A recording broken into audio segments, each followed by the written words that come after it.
Global village और village of 7 Atlantic, इस तरह की जो ये टर्मिनोलॉजीज यूज़ करते हैं, उसका बेसिकली मकसद तो जो है वो यही है कि the richest the fittest wins, या वही सरवाइव करेगा। और ये एग्जैक्टली वही कर रहे हैं। पाकिस्तान के अंदर भी देखें, जो डिवाइड है बहुत ज़्यादा हो गया, लंबा जो गैप है वो बहुत तेज़ी से, वो गैप पहले छोटा था जी, जब पाकिस्तान बना जी बिल्कुल छोटा था, उसके बाद वो थोड़ा सा और बड़ा हुआ, फिर और बड़ा हुआ, और अब वो गैप इतना बड़ा हो चुका है कि एक क्लास हमें वो नज़र आती है कि जो अमेरिका, बरतानिया और उससे भी आगे की बातें कर रही होती है और रहते भी वहीं पर हैं वो, ठीक है, उनके सिर्फ घर यहाँ पर हैं, उनकी जायदादें यहाँ पर हैं, वो यहाँ पर रूल करते हैं।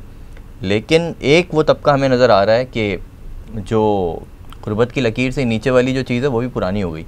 अब तो शायद वो ज़मीन के अंदर की जो चीज़ है, सदियों पुरानी गारों के अंदर रहने वाली ज़िंदगियाँ, वो जीने पर लोग मजबूर हैं। और महंगाई इस कदर है कि ये डिवाइड इतना बड़ा हो गया है कि लोग महंगाई के नाम पर ख़ुदकुशी कर रहे हैं कि हमारे पास कर्ज उतारने के पैसे नहीं हैं, हमारे पास बच्चों को खिलाने के लिए नहीं है।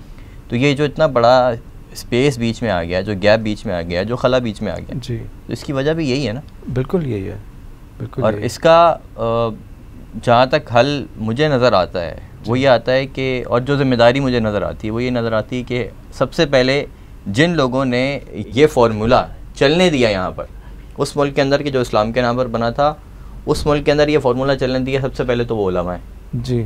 सबकी मैं बात नहीं कर रहा और सब होते भी नहीं है कभी भी जी, लेकिन मेरा ख्याल है कि हमारे उलमा को सोचना पड़ेगा कि ये हम किस तरफ लेकर जा रहे हैं कौम को। बिल्कुल, क्योंकि at the end of the day कुछ भी हो जाए ना, कौम ने अपने उलमा की तरफ हमेशा देखा। आपने हिस्ट्री की बात की तो यहूदियों की पूरी तारीख़ देख लें, जितने भी अंबिया है, चाहे वो हज़रत मूसा अलैहिस्सलाम आए, हज़रत इब्राहीम अलैहिस्सलाम से जो पीढ़ी चलती हुई आई है, अंबिया जिन जिन अक़वाम के अंदर आते रहे, उनकी भी तारीख़ यही थी कि हमेशा उलमा ही लीड करते थे कौम को, चाहे वो अपनी कौम को सही तरफ ले जा रहे थे, चाहे गलत तरफ ले जा रहे थे, लेकिन उलमा लीड करते थे जी। और आज भी लोग उलमा की बात सुनते हैं जी जी। मस्जिद में बैठकर जब मेंबर से कोई बात कही जा रही होती है तो लोग उसको सुनते हैं जी। लेकिन मसला वही है कि हमारे उलमा ने शायद ये वाली जो डिवाइड है जी, कि मजहब अलग और सियासत अलग जी, शायद ना चाहते हुए, मैं ये नहीं कह रहा इंटेंशनली सब ने किया होगा, लेकिन कुछ ने किया हो इंटेंशनली और बाकी सब जो है वो उनको समझ ही ना आया हो कि हुआ क्या है, और वो भी जो है वो उसी पगडंडी पे चल रहे हैं। बिल्कुल,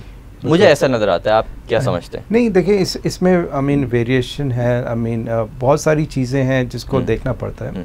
आई मीन एक असल में प्रॉब्लम ऐसी नहीं है कि आप एक ही जगह पे पॉइंट करें ना, वो पॉइंट नहीं कर सकते। तो वो, लेकिन वो इशू मेन आता है वैल्यूज़ के ऊपर, ठीक है। देखिए अगर आप हिस्ट्री के अंदर देखते हैं तो जो लोग किसी को भी अगर फॉलो कर देते थे, वो जो इंडिविजुअल होता था वो मोरली अपराइट पर्सन होता था, ठीक है ना। ये एक बहुत की चीज़ होती है।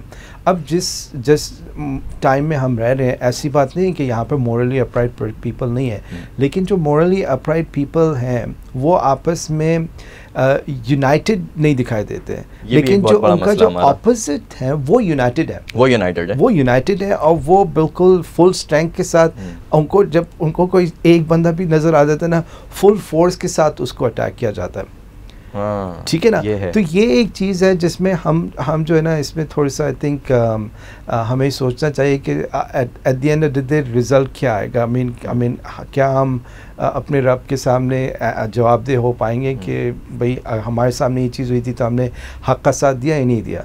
एंजॉयिंग गुड फॉरबिडिंग ईवल वाली बात आ जाती है, वैल्यूज़ के ऊपर बात आ जाती है, और यही जो वैल्यूज़ हैं यही डीप डाउन जाके एक कौम का जो है ना नेचर या आप कह रहे हैं साइकी के ऊपर असर अंदाज करता है। क्योंकि जब हम देखते हैं कि जो केपेबल हैं या जो इस लेवल पे हैं जो इस चीज़ को एड्रेस कर सकते हैं, अगर वही एड्रेस नहीं करेंगे फिर हम कौन होते हैं? एग्जैक्टली, ठीक है ना, हम कहाँ खड़े हैं? तो ये एक बहुत बड़ी चीज़ है कि हमें ये आइडेंटिफाई करना है कि भाई अगर हमारे अंदर विदिन हमारे अंदर अगर कोई ऐसे लोग हैं जो हमें वीक कर रहे हैं, हमें उन लोगों को या तो एडवाइस देनी चाहिए या उनको हटा देना चाहिए, सिंपल एज दैट।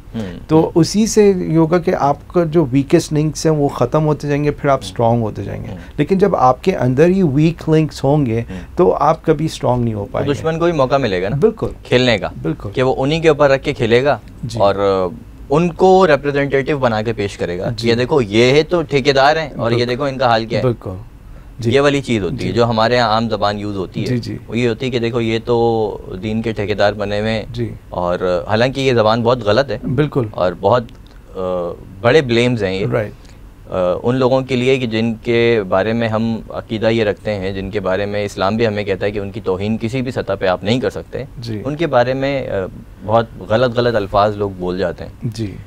तो होता यही है कि फिर वो जो वेस्ट है और वो जो लॉबीज़ हैं और वो जो यहाँ पर NGOs काम कर रही हैं और फिर वो जो गवर्नमेंट के भी लोग साथ चल रहे हैं, क्योंकि जाहिर सी बात है सारे सबको फंड और सबको हुक्म तो वहीं से मिल रहा है, सबकी डोरें वहीं से चलती हैं, तो उनको मौका मिलता है फिर ये देखो हम तो कहते हैं कि इनके हाथ में नहीं होनी चाहिए सारी चीज़ें। देखिए उनका फोकस, वो फोकस्ड है, उनको ये आइडेंटिफाई हो जाता है कि ये जो एलिमेंट है, दीन वाला एलिमेंट, ये हमें हमारी जड़ से हमें काट देगा, बिल्कुल ऐसे, ठीक है।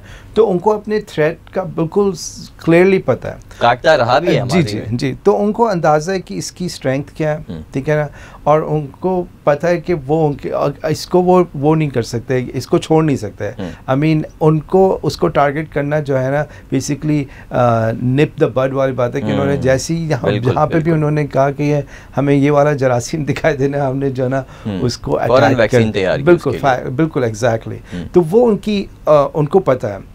तो इसी तरह से हमें भी जो बेसिकली हमें आइडेंटिफाई करना होता है कि ये जो प्रॉब्लम है ना, अगर हमने इसको अभी से नहीं साफ किया ये हमारे लिए बड़ी प्रॉब्लम हो जाएगी। लेकिन वो हम असेस नहीं कर पा रहे हैं। हम कैंसर को देखने के बावजूद भी उसको ट्रीट करने के लिए हम कहते हैं कि नहीं, अगर हमने इसको छेड़ा तो पता नहीं क्या हो जाएगा। लेकिन वो चीज़ जो है ना हमें करनी पड़ेगी, क्योंकि ये चीज़ अब बिल्कुल ही ऐसा हो रहा है कि हर चीज़ को अफेक्ट कर रही है आहिस्ता आहिस्ता। एग्जैक्टली, बिल्कुल ठीक है। कंक्लूजन जो है अदनान भाई यही बनता है, और इसी के साथ हम अपना प्रोग्राम आज का ख़त्म करते हैं। नाज़रीन, दुश्मन पाकिस्तान का भी और इस्लाम का भी एक है, क्योंकि पाकिस्तान से पहले इस्लाम है और इस्लाम है तो पाकिस्तान है। ये दोनों अलग नहीं हो सकते। और दुश्मन जो है हमारा वो बहुत ज़्यादा, जैसे कि अभी अदनान भाई ने भी जिक्र किया कि वो बहुत ज़्यादा शार्प माइंडेड भी है, ऑब्जेक्टिव भी उसका क्लियर है और वो फोकस्ड है। लेकिन हमारा फोकस आउट है, हमें दीगर चीज़ों में उसने उलझाया हुआ है, और उसके कुछ प्यादे जो हमारे मुल्क के अंदर हैं, कुछ से भी ज़्यादा हैं अब तो, उन सब ने मिलकर हमें उलझाया हुआ है, कहीं रोटी कपड़ा मकान के नाम पर, कहीं दीगर चीज़ों के नाम पर, कहीं महंगाई के नाम पर, और कहीं और बहुत सारे इश्यूज़ खड़े करके। तो हमें ज़ाहिर है उन उलझनों में जब दिमाग इंसान का मुकम्मल तौर पर लगा होता है तो कुछ और सोचने के काबिल रहता नहीं है, और यही उनकी असल चाल है।